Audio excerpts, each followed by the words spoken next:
Hello, my name is David Lampley. I'm a distance education student enrolled in MA ECE 535, Design of Electromechanical Systems through North Carolina State University.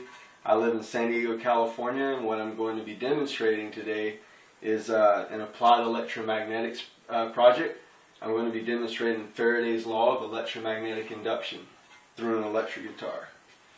So what I have here is an electric guitar that I've cut out the frame from a Chester drawer, and I've mounted 6 nickel wound strings to it. And so the basic concept of the electric guitar is you have what's called a pickup, a magnetic pickup that sits beneath the string, and the nickel wound steel strings oscillate at a certain frequency, and that induces a current, and that current is a function of the turns in a coil that's coiled around 6 posts through the magnetic field that's set up beneath, and that current is going to output into an amplifier so you can hear the sound. So what I have here is the actual pickup that I've built, and this is known as the bobbin, which the 6 posts mount to. These 6 posts are made out of stainless steel, and on the back side of them there are 6 individual magnets that are set up. The magnets that I've chosen are actually rare earth magnets, and they're neodymium iron boron. The reason I chose iron boron for the final product is that they have an energy strength of about 27 megagauss per oerstad.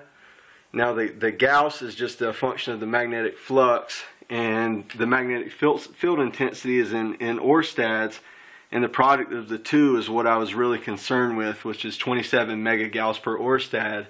Why does that matter? It matters because ceramic magnets have only about 3.5 megagauss per oerstad in terms of strength, and I wanted to get the just for the demonstration to make sure I could show something that was strong and that was going to work.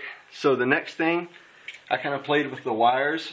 What you see here is that what I initially had on the coil was 24 wire gauge magnet wire. Now the 24 magnetic wire that I'd coiled around only formed a minimal DC resistance.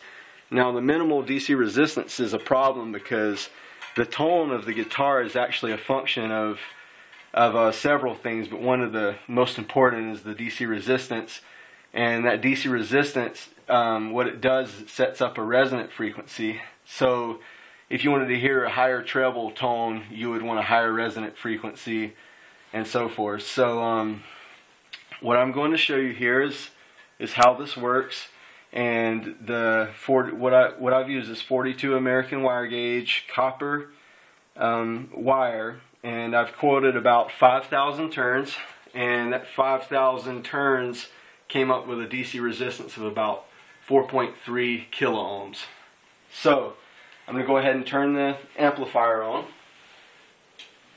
Now what you'll hear is some high frequency noise. Now if I were to change these out to ceramic magnets, you wouldn't hear that because the amplification wouldn't be nearly as great. So there is a trade-off. The trade-off is depending on how much DC resistance you set up in the coil, depends on the types of noise that you hear, and also the quality. So what I'm going to demonstrate is this is with the coil away, and as I move it closer, the string oscillates.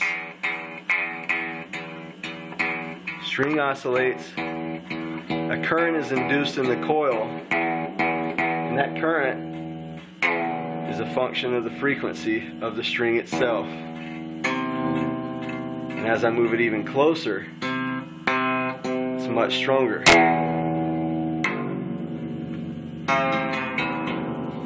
Now, I'm not a guitar manufacturer, but I hope you've enjoyed my demonstration. I'm David Lampley, and thank you much.